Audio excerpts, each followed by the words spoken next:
Hello, everyone. This is Leslie, and you're listening to the interview with Leslie Heaney. I am thrilled to be back with part 2 of my conversation with the incredibly talented Grammy-nominated recording artist, songwriter, activist, and filmmaker, John Forté. In part 1, John and I talked about his incredible life leading up to his production of the Fugees' multi-platinum record, The Score. Part 1 ended with John's arrest at Newark Airport following a drug sting operation. We pick up here in part 2, where John and I talk about his court case, his time in prison, the commutation of his sentence by President George W. Bush, and most importantly, about the amazing life, family, and career John has built since then. John's story is one of promise, hope, redemption, and love. John is an inspiration to me, and I think should be an inspiration to all of us. So with that, here's John Forté.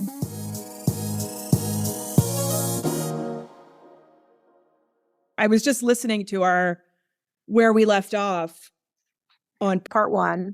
And, it's hard for us to pick up there because one of the things you said was, it was just as you were being sentenced and you said, and they took me away. Actually, took my breath away hearing you say that. And so I'm taking you back there, like maybe not there, exactly, but that time period, you've been sentenced. Your lawyer says to you, like, this isn't the end of the fight. And then at that point, I think you had, friends, colleagues kind of rally around you to help you right during that part of the appeal. I know we talked about your relationship with Ben Taylor and Carly Simon, but you were sentenced. And then what happened? So I began my sentence in where I lost trial, which was Houston, Texas. And I was immediately taken into custody there. Although, that's not always the case. Sometimes you can kind of raise your hand and say, hey, I'd like to get my affairs in order. Can I report to prison at a later date? Right. I did not have that option. They took me into custody immediately. Even though that wasn't my home jurisdiction, that was where I was going to begin my sentence.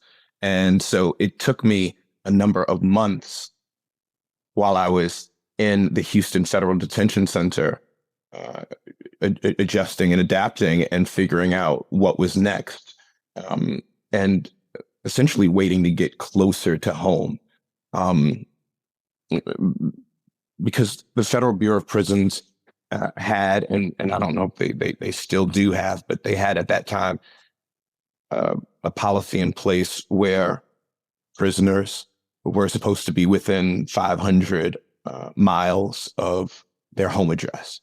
So they were supposed to be relatively local, actually close to 500 miles. I'm so sorry. But it was supposed to be a matter of convenience, right? Like you were supposed to be close enough so that your family could see you, even if that meant, within a 5-hour drive. That was supposedly close enough.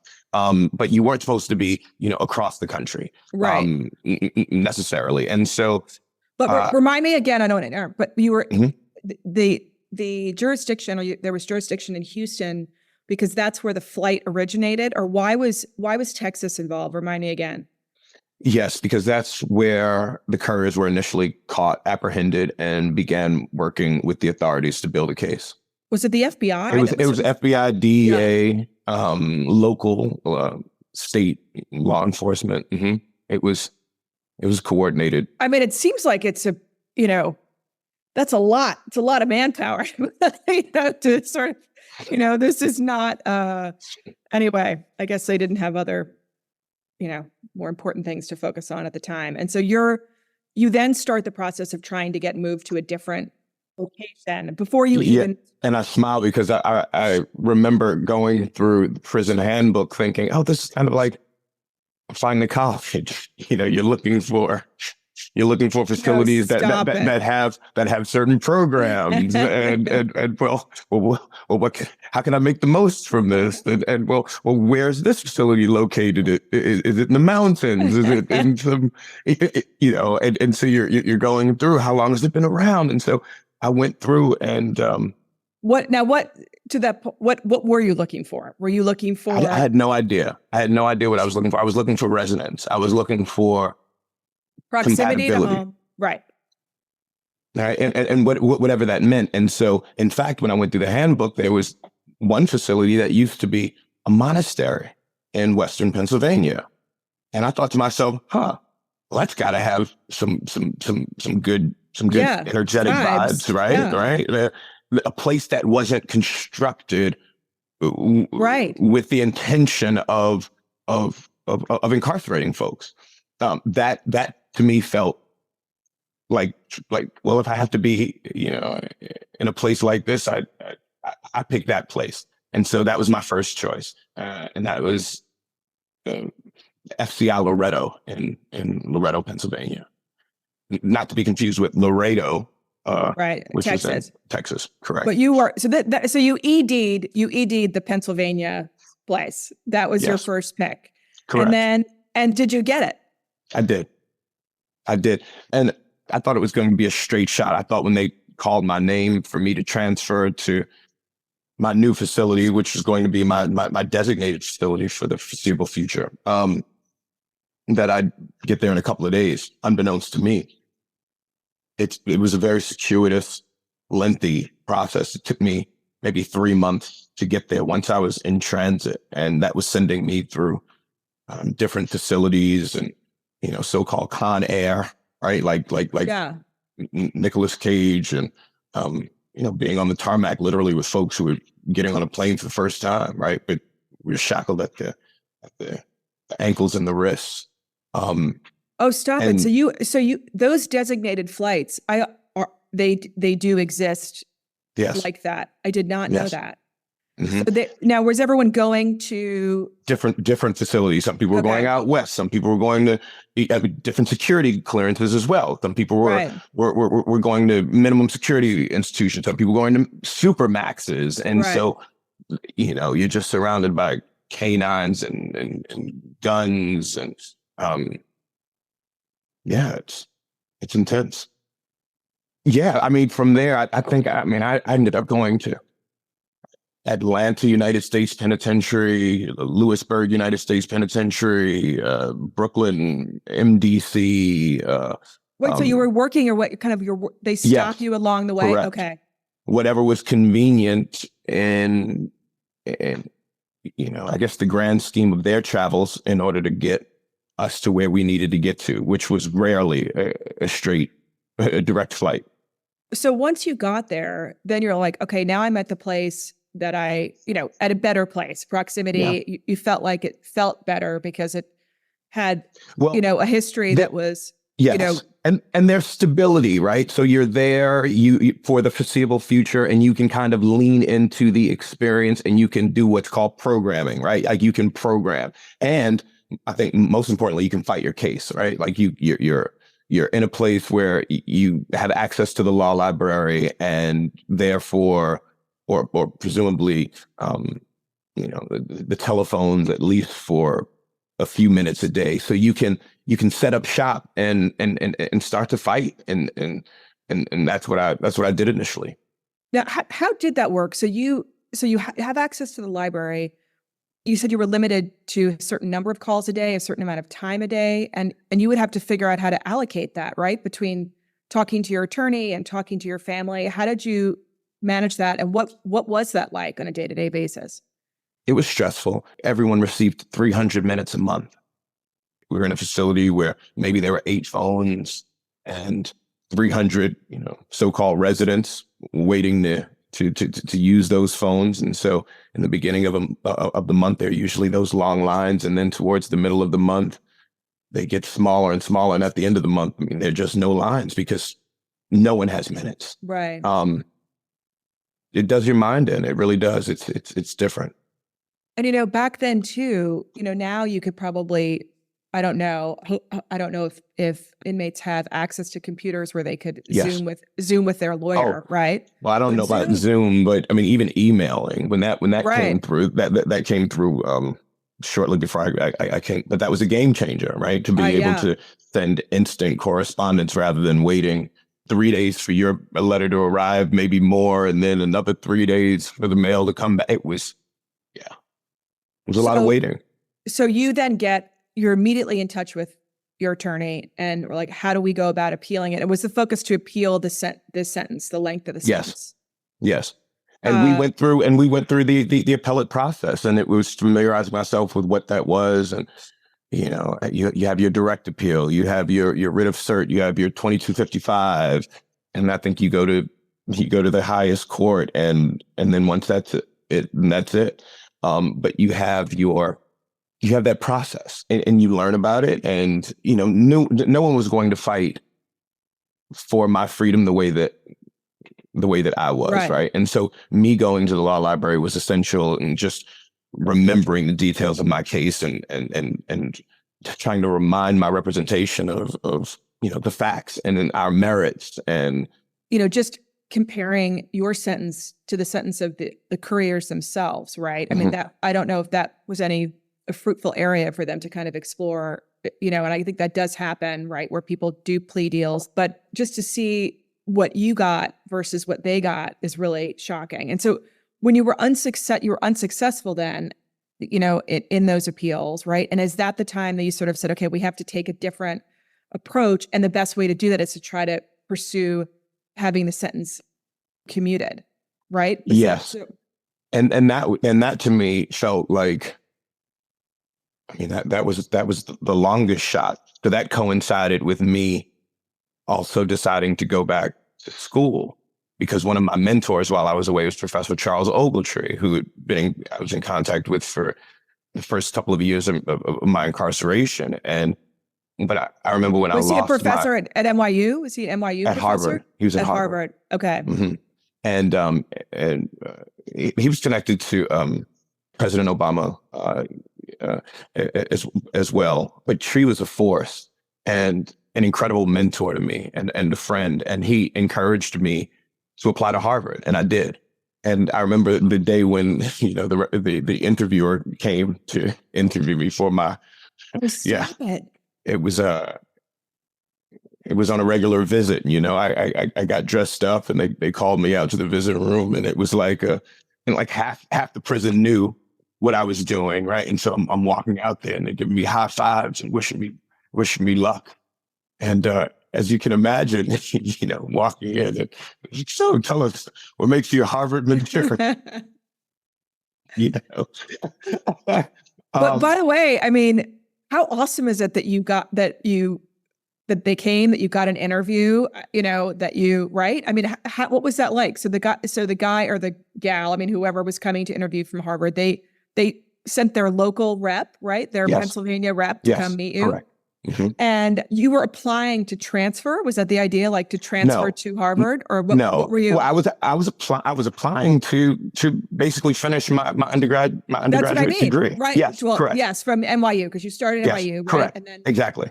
So they ask you, like, so tell me about yourself, or would you? Yeah. Right. I mean, it was, I think it was. There weren't any sort of surprise questions given the circumstances of our environment, or our interview environment. But the same nerves were in place, and it obviously felt like there was so much at stake, and so the pressure was there for me. I remember just waiting, a few weeks afterwards, just waiting to hear, and finally I received my letter, which was, thank you for your application. We regret to inform you, blah blah. And so I was rejected, and I remember calling up Tree and saying, see, like, I told you so. Like, why did I go through this exercise only to get shot down? And he says, what you didn't know, or what you don't know, what's not in that letter, is what, was told to me. I said, what was told to you?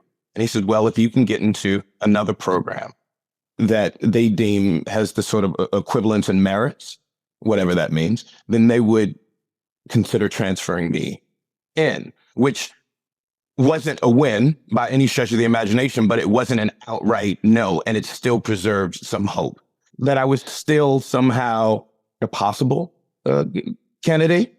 And so I applied to 2 more schools, or I was getting ready to apply to 2 more schools.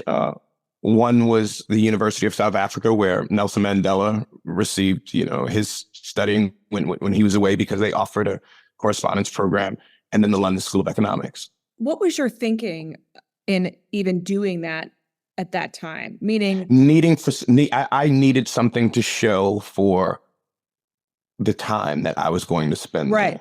there. But that's what I was, yeah, you were Yes. thinking about, right, the next step. Like Yes. but practically and logistically, would you have been able to, was there a remote Harvard option? Like, how would you have been able to execute, or just you would kind of just have that? It was really the hope of it, right? It was the hope, and also right? So that when you it was got out, unprecedented. We were gonna pursue our chances until someone said no. Right? okay. We were going to keep looking. We're going to keep hoping, and ultimately do more than just hope, but to keep doing until someone said no. You can't do that.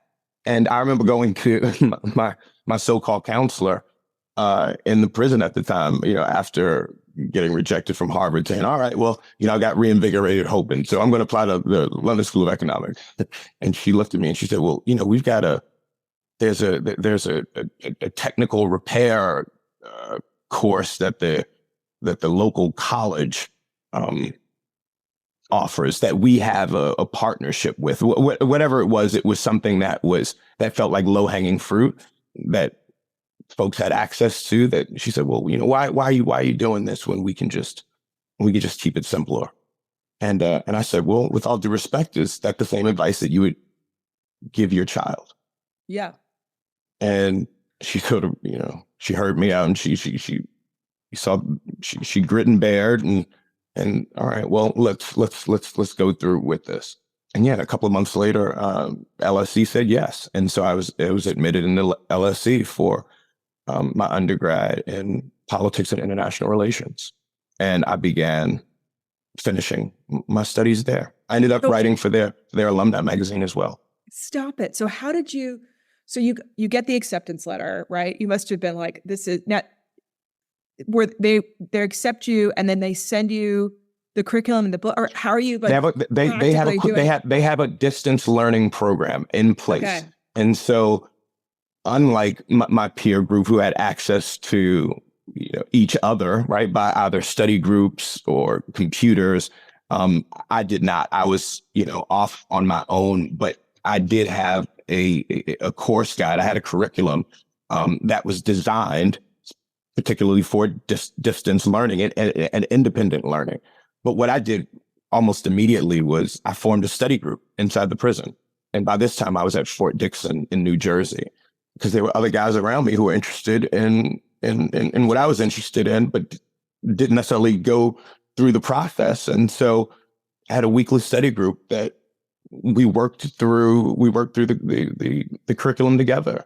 Wait, that is as you can imagine, just the dialogue, right? Like that just happens in the mess hall, and then you're walking around the facility, and the stuff that we were talking about was it was inspiring, and global events, macro and micro, right, and connecting the dots. It was really cool. But you were the student, and then you also became the teacher, right? You're actually sharing the curriculum with them that you're getting from the London School, right? Is that what's happened?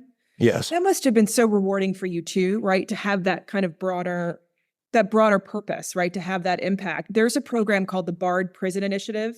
Yes. Are you familiar with it? I am. And I've got a friend that's really involved with it, and I've gone to some of their events and heard with the director speak, and then former inmates speak about, who now have their degree, are either involved with the program or out in the world doing great things.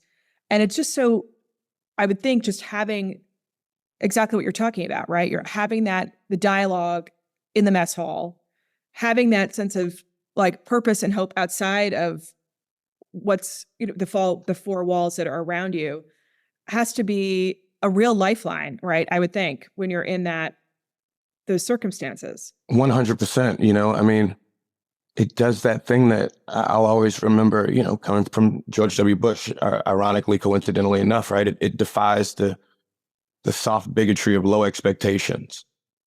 Yeah. Yep. And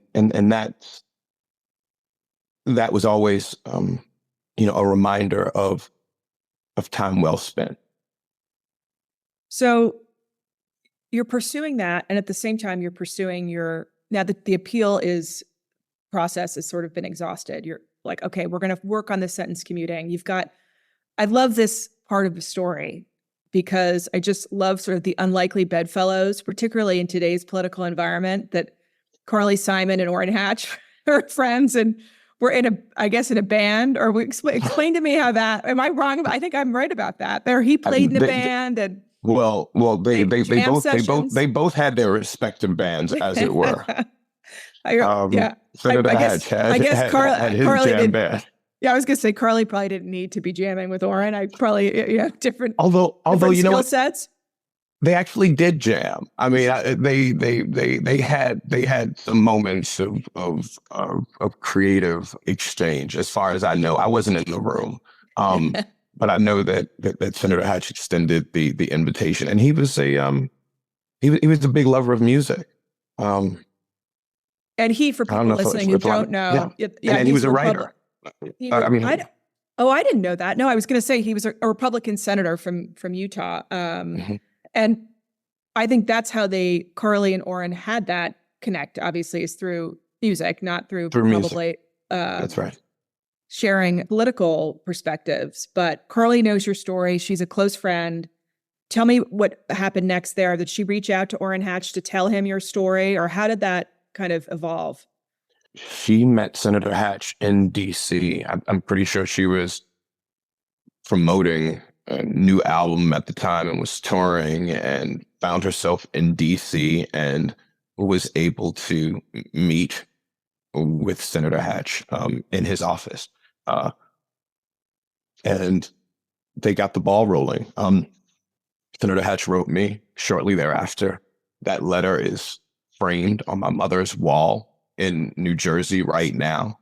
And it was my first official correspondence from him, certainly not my last, but it was him letting me know that he knew about my situation and that I was remembered and that I shouldn't lose hope. I'm pretty sure he alluded to something about music, telling me to keep doing what I did in some shape, form, or fashion. He was very, very positive. I mean, what was that like getting that? I mean, it was surreal because, it was a Republican administration at the time. And there was I had some support from Democratic senators and congressmen, but Senator Hatch was kind of the first person from the so-called other side to align himself with my cause very, very publicly. And in fact, it made a difference. How did he, when you say publicly, what public efforts was Carly making, or were you making to the extent that you could at that time around it? Who were you appealing to? I mean, obviously, with the sentence commuting, for people who don't know kind of how that works with presidents, is when they leave office, they are allowed to, commute sentences for people that they feel are unfair. Am I summarizing that well? Maybe that's too basic, yes. But no, I think that's about it. The one other thing that I'll say is I had in addition to advocates like Carly and Senator Hatch, I had a pardon attorney as well, Margaret Colgate Love, who specialized in the field, right? And so that was her area of expertise. And so to your point about, what could have been done publicly, it was, part of her abilities was to have a public facing, some public facing initiative. And so she would engage with the press to get some attention to notable cases within her purview, right? That she wanted to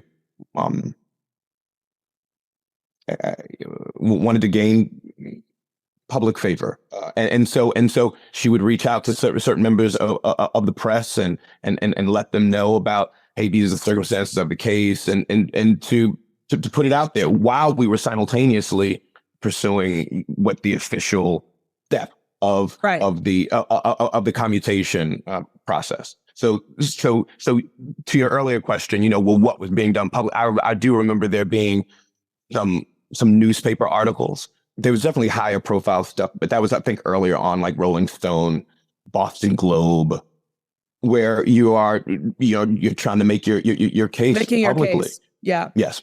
Mm-hmm. And so Hatch allowed himself to be interviewed for those, or he was.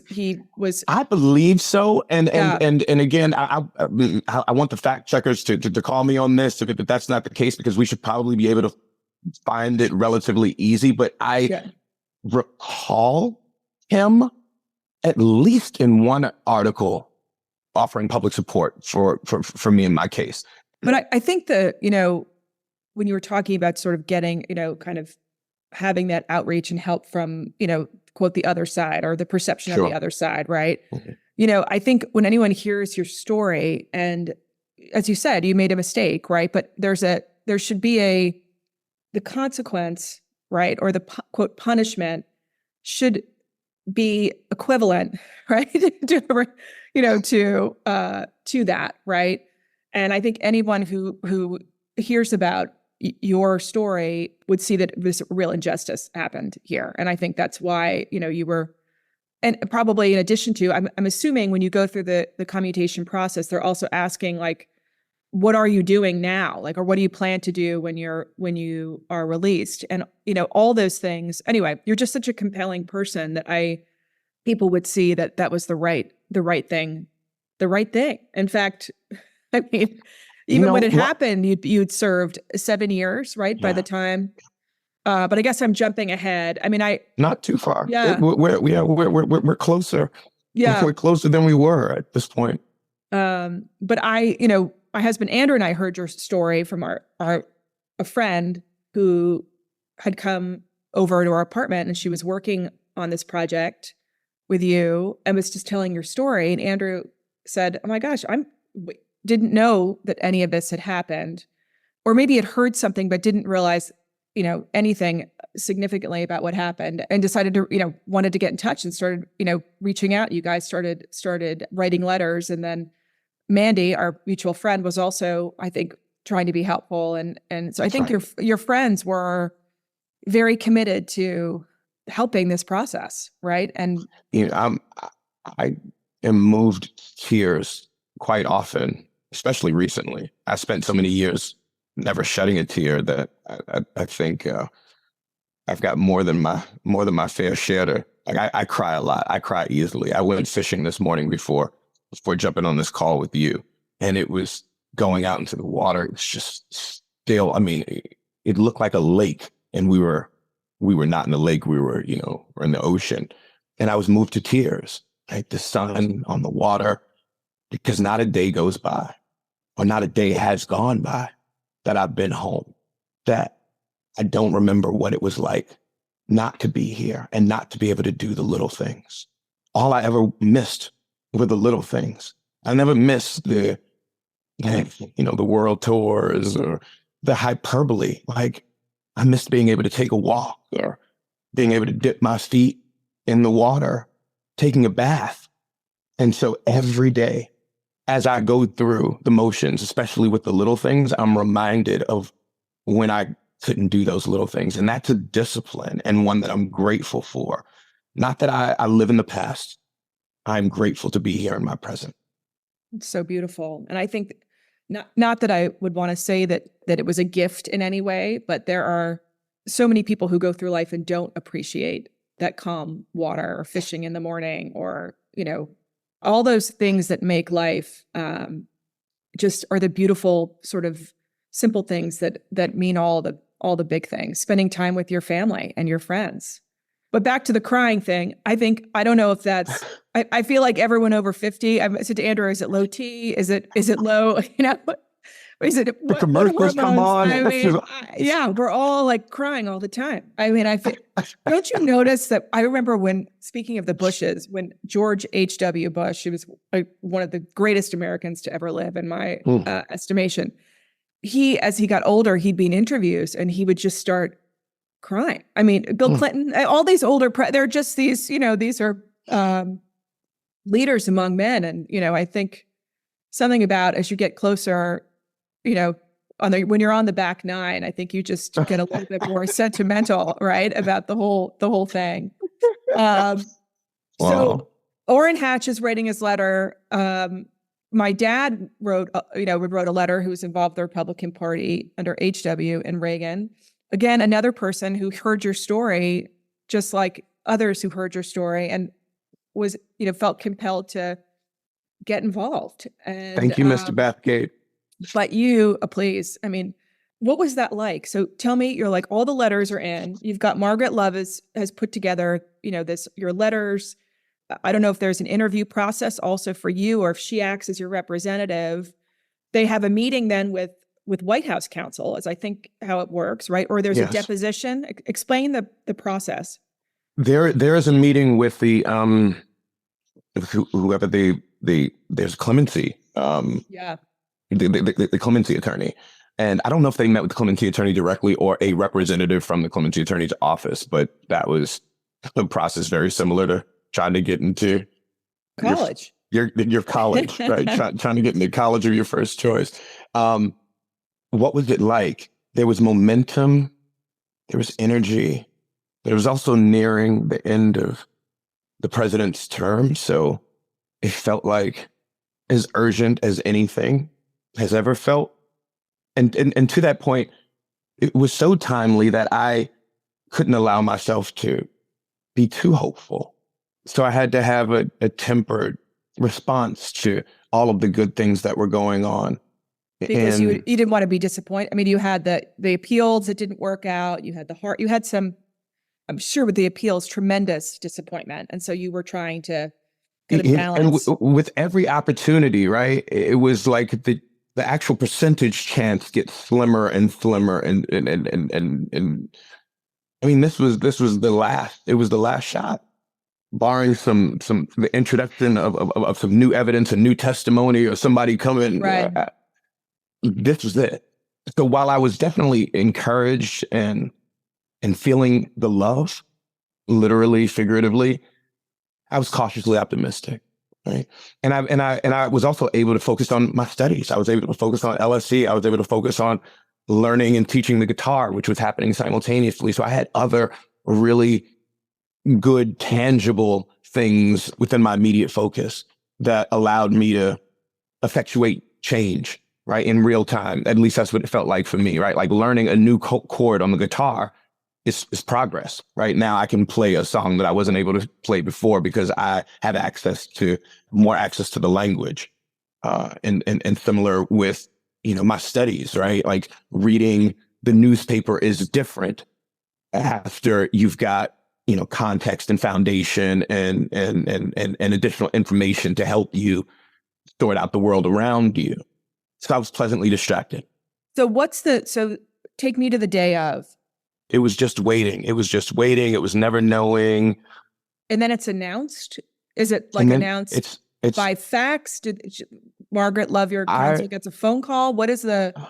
So what happened was it was November the 20th, 2008.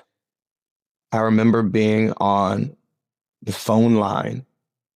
It was in the evening. It was 6 p.m. or something like that. And I called my attorney. I called one of my attorneys, Artie Tandon, who is also my dear friend. I had a few minutes left. It was nearing the end of the month, but I saved some minutes and I called Artie. And there was this pause. I say, Artie, and pause. Artie, she says, John. Yeah. She said, did you hear anything? And I said, no, I'm calling you. And she says, it was announced. I said, what? And she said, it was announced. You'll be home within 30 days. Oh. Yeah, and the president commuted your sentence. And I didn't cry then. I just sighed. And I said, thank you. And I hung up the phone. And I was walking back to my bunk. And the guy that I barely knew, he came up to me in the hallway. He says, what's your middle name? And I told him, and he says, and actually he didn't say anything. He hugged me. He said, congratulations. And he said, I just heard them read your name on the news because it was 11 names. Right. And so they read the full names. And he was listening to NPR. And then the news just went, it spread all around the prison. And people just coming over to my bunk and is it true? Is it true? And how did that feel? I mean, it must have been, you just must have been, I can't imagine the sense of relief. And also you probably felt, you're leaving behind your friends and people in prison who were. That's certainly what I wanted to talk about, earlier. I'm reminded of that, as worthwhile as, you and other friends and family members have, thought the situation, my personal situation, the men that I met over the years, in my eyes, had honor, had reasons to be home, had shown remorse, had worked their way to improving themselves.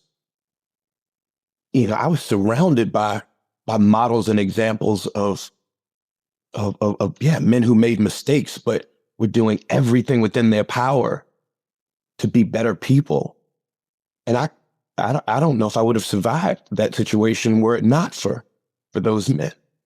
So while not a day goes by that I don't feel the gratitude for being seen, loved, remembered, and ultimately plucked out of hell, I know that I wasn't, the only one who deserved it. Yeah.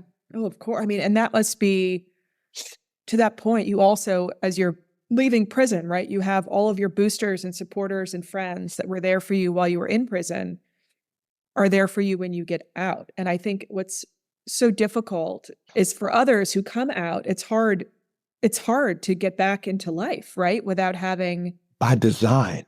Yeah. By design, it's hard to get back. I mean, if our universities and colleges failed the way our prisons do, right? And I mean that in terms of the recidivism rate. Right? Yeah. Right. And so if how are the recidivism numbers so astronomical and that business deemed a success? Yeah. Well, it's so interesting to me because with the Barred Prison Initiative, I have had someone say to me, and I think it's such an incredible program, oh, well, why should, prisoners be getting a free education when other Americans don't have that opportunity? And, to me, the response there is, to your point, like, what is the goal, right? And if you have people who are leaving, they don't have that hope while they're there, they don't have an opportunity to better themselves and come out of prison with a fresh start, then they're going to end up back in prison. So if their perspective is tax dollars or whatever else it is, it's prevention versus intervention, in my view. I often think about that, just how hard it is for people coming out without that support, or being back in an environment with friends that might have been part of how they ended up there to begin with. That's exactly right. Yeah. So, okay. So you come out though, and did you still have to finish your London School of Economics degree? Were you still in the process of doing that? I finished my first year. It was my first year of the 3-year program. Okay. And so I finished year one. Upon coming home, I was invited by LSE or a representative there to finish my program there, or while I was in New York, but encouraged to do so. And like I said, I wrote an article for their alumni school or their alumni paper just on the importance of continuing education and especially being able to offer that to our incarcerated populations. But I did not. But I did not finish. But I still can. Yeah, I mean, just when you're in the middle of doing all the other things you're doing, kids and recording and everything else. Okay, so you come out and then you started teaching at the City of New York. Am I right? City College of New York. I did. And what was your thinking behind that? Like what compelled you to want to do that? Well, it was an invitation. It was an invitation to participate in a program that already existed, and it was started by an incredible man, Terrence Stevens, who started a program for children of incarcerated parents, incarcerated adults. And so this was a community based initiative that allowed for local kids to take classes at City College and then to visit their incarcerated parents on the weekends together, right? So he would plan bus trips, van trips in order to get these kids to see their parents. And so I showed up in a mentor capacity once a week doing, I think it was songwriting as catharsis. And so getting young people in contact with their feelings through the art of songwriting. That must have been very gratifying for you to be able to do that, still have that kind of connection with the incarcerated community, right? And Wholly and always. Yeah. Yes. So you come out and there must have been like a lot of expectations, right? For your friends, sort of like, when are we starting making music again? Did you come right out and start, like, did you want to go to the recording studio? By the way, when you first got out, what did you want to eat? What was your first, was there something that you know what I mean? I know mine would be like pizza and like bottles of Pinot Noir, but what would your, yeah.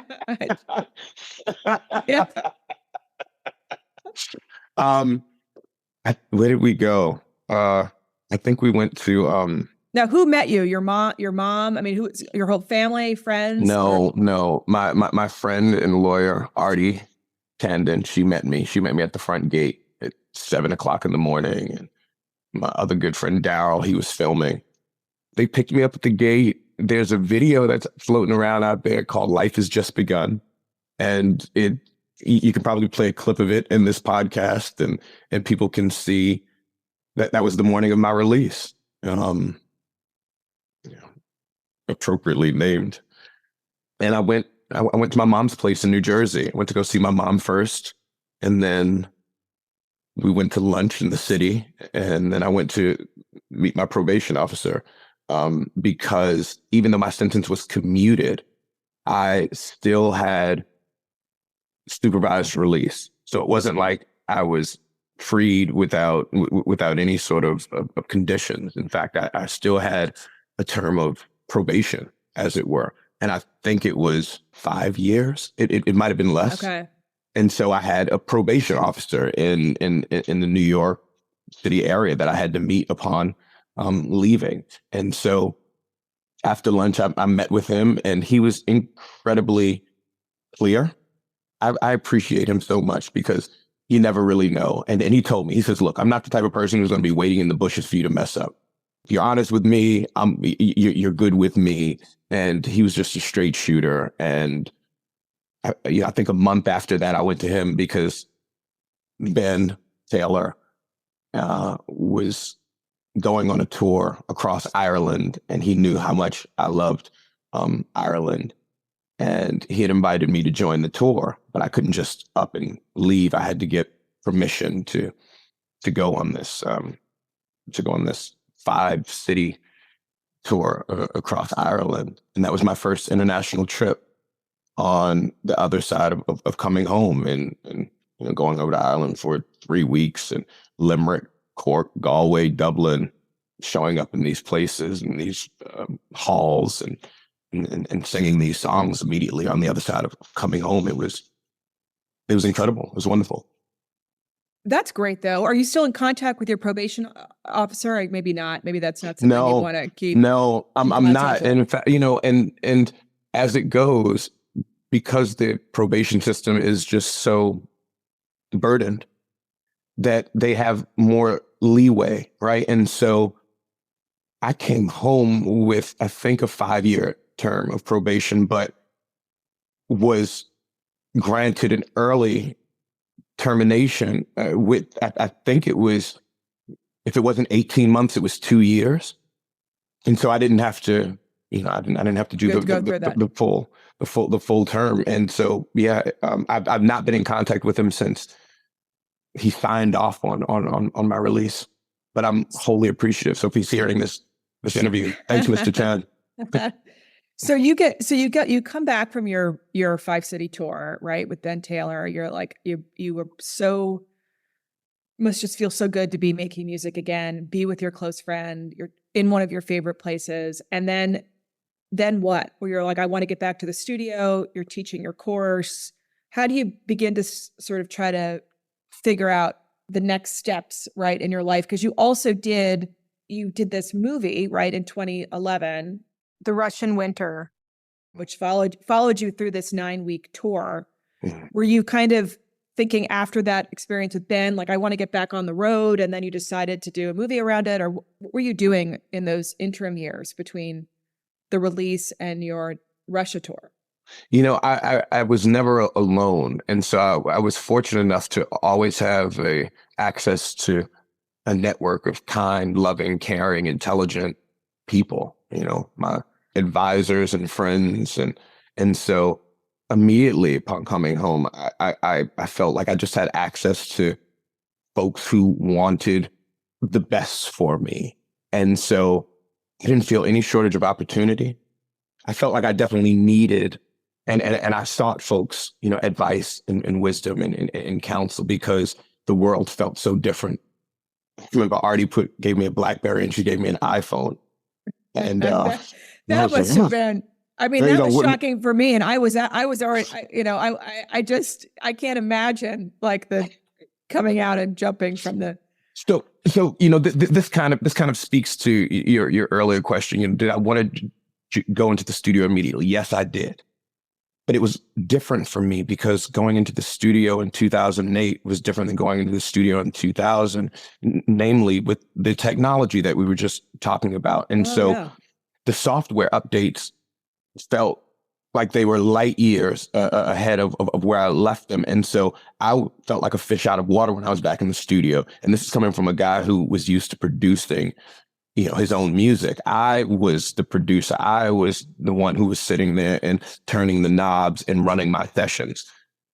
And lo and behold, I was in my friend's recording studio in Manhattan, and Ben Taylor walks in and he sees there are 2 engineers there.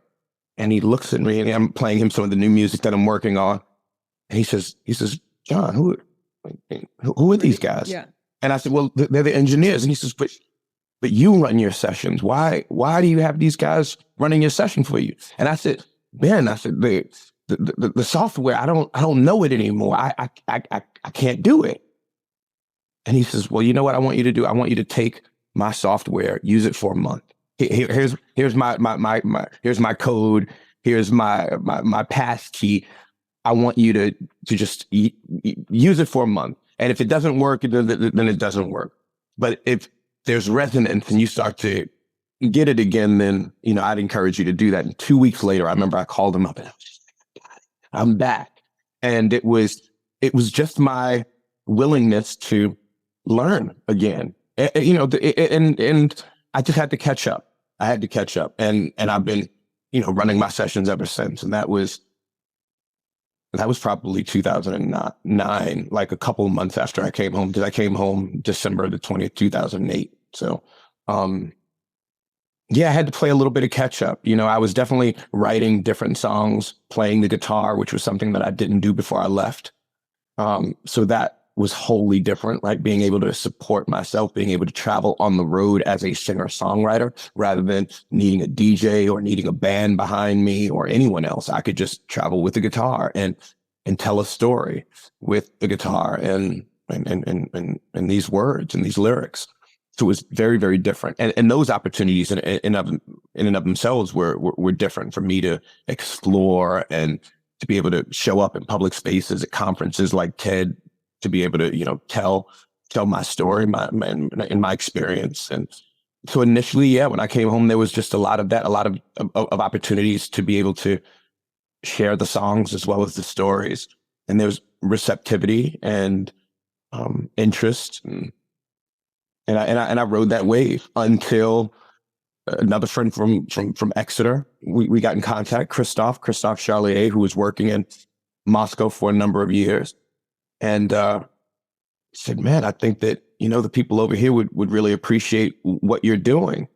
I said, you think? He said, yeah, I think you should consider coming over here and sharing your music. And then that idea spread into a 5-city tour: Moscow, Nizhny Novgorod, Yekaterinburg, Kazan, and I mean, it rolls off Siberia. the tongue. It rolls off the tongue. You've got a good, I mean, I can barely say Paris, and you've got the whole, the whole Russia thing going. So that's how you got, I was wondering why Russia? And it's because you Mhm. had this, and he was like, I really think that your story would really resonate over here. People would love to hear your music. Correct. And And it was then a different time. And so, you know, one thing led to another. And before you know it, every place we went to, we ended up breaking bread, connecting with, collaborating with some local artists from, you know, different genres, but there was just undeniable resonance.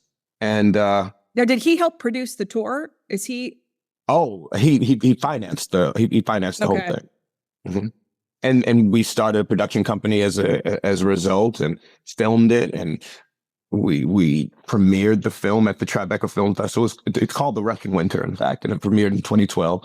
And we took it all around the world on the festival circuit. We were in competition that year with the juggernaut of a film, Waiting for Sugar Man or Searching for Sugar Man, and that, I think, it won the Academy Award. We we lost to that film in every competition, and now, as fate would have it, I'm actually working with the producer of that film on my new movie. So let's talk about that, because you had that first experience, right? The Russian Winter, and now you're basically in the process of producing a documentary, I think, about your life. Am I right about that, or what? Correct. Yeah. After the Russian Winter, I mean, we were able to be part of a number of other films. Brooklyn Castle was a great film about some students from Brooklyn who excelled. They had a local chess team, and I encourage anyone and everyone to find that movie. And so I got the bug, you know, being able to not just contribute music to films, but to also produce, and as a form of storytelling, you know, just knowing the undeniable value in the medium. Yeah, talk about that too, though. You've been working, in addition to your work on producing films, you've been composing music for films and commercials and Films, commercials, television, sports teams.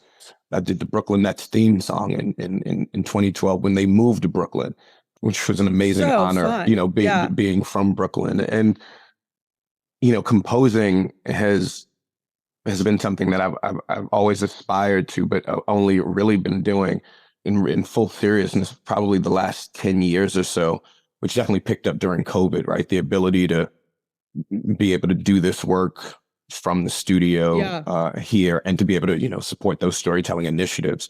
So yeah, we're working on, among other things, a documentary feature about my life, about my story and my experience from the beginning up until now. In fact, after this interview, the director of that shoot is coming to my studio. They flew in from New York last night, so we have 2 more days of shooting here before we wrap up that sizzle reel and get it in the hands of our production partner. And that's all happening while I'm scoring a new film for Universal on Jack Kerouac and his story and impact, directed by Yves Berneau. So I started that a couple of weeks ago, and we'll hopefully wrap that by Christmas. But I'm doing all of the music in that, not just scoring it, but also the soundtrack work, which is something that I raised my hand to do, and they said yes.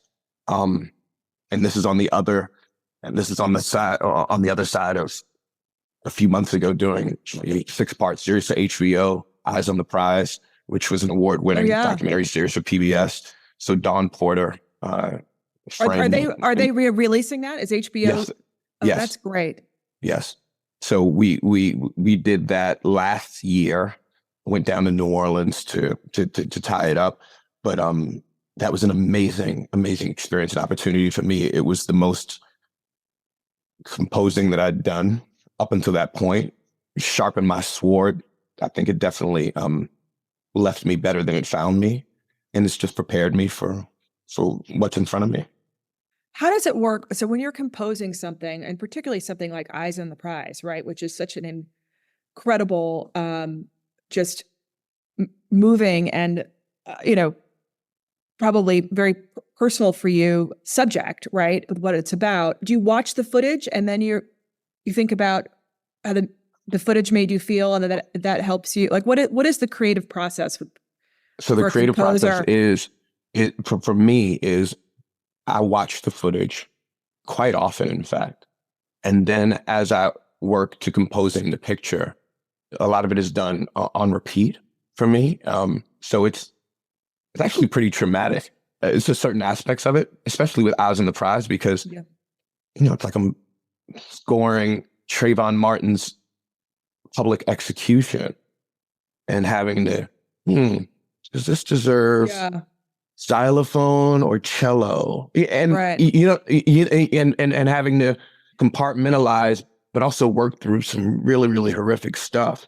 And then they have to support it in a way that doesn't distract from what we're supposed to be paying attention to, right? It's always supposed to be supportive and never, like, it's never about me. It's never Right. about being like, I don't want people to even know that I'm in the room, right? Like, you should be leaning in because of the story that's being told, not because of the drums you're hearing. But the music that is, set to movies or composing for a film, or the point of it, right, is to capture the emotion or enhance the experience That's right. that the viewer is having. The original Eyes on the Prize on PBS was a kind of a docu series about the civil rights movement. Mhm. Is this sort of a more recent kind of update on? It's the same premise. And so what was important with Eyes on the Prize when it was released back in the 80s was that they were covering an era with some form of hindsight. What was different about that series in its express nature was, we're not going to cover this as a current event. We're going to cover this as a recently historical event, Right. which will give us the ability to unpack it, to synthesize it, to talk about it from, if not 30,000 feet, from at least 10,000 feet, so that we Right. have some perspective. And so same thing here. The HBO series, we began in 1976 in New York, and then we ended 2012 with the murder of Trayvon Martin. I was born in 1975. And so doing this HBO Eyes, doing this period from 1976 to 2012 felt very, very close to life as I remember it, knew it, tasted it, experienced it. It's not history, right? It's actually in some ways your life experience, or the eras that you correct, lived right? through. Yeah. Yes, I mean, it felt incredibly, not necessarily biographical, but proximate to, it just felt like it was just right next door. Right, Totally. relatable, right? You talked about, you said, giving back to the incarcerated community. You said always. The Transformational Prison Project has been my organization. Okay. For the last 5 years or so. They are working out of Massachusetts, although they're showing up nationally, but they're based in the Boston area. And tell us about that group. What is their Transformational Prison Project? They are all system impacted individuals who began this work of personal reform and rehabilitation, and circles of truth, justice, activism, acknowledgement, awareness. Hurt people, healthy people heal people, right? And so they not only run circles with offenders, but people who were impacted by crimes, in order to have, I think, the closest thing felt like a truth and reconciliation experience. I was going to say, like a on this side of the pond, for sure. Yeah. And it's done in earnest, with grounding and awareness and love.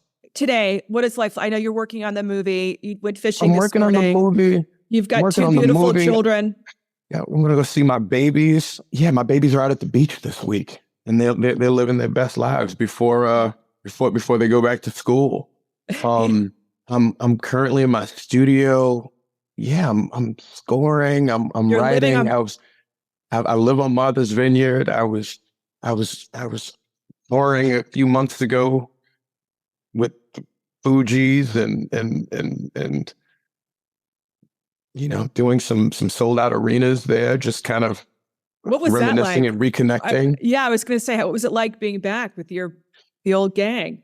It was everything. It was awesome. It was wonderful.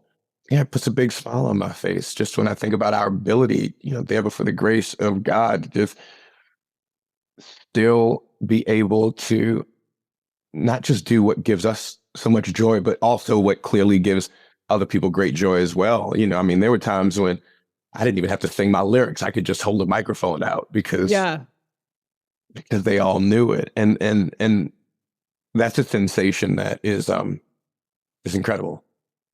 That's so awesome. I don't want to have people hang up on the podcast, or else you and I could do that right now. We could go Fuji lyric to Fuji lyric. Yes. We should have planned that. We should have planned a little more of that, so I could have gotten prepared. Part 3.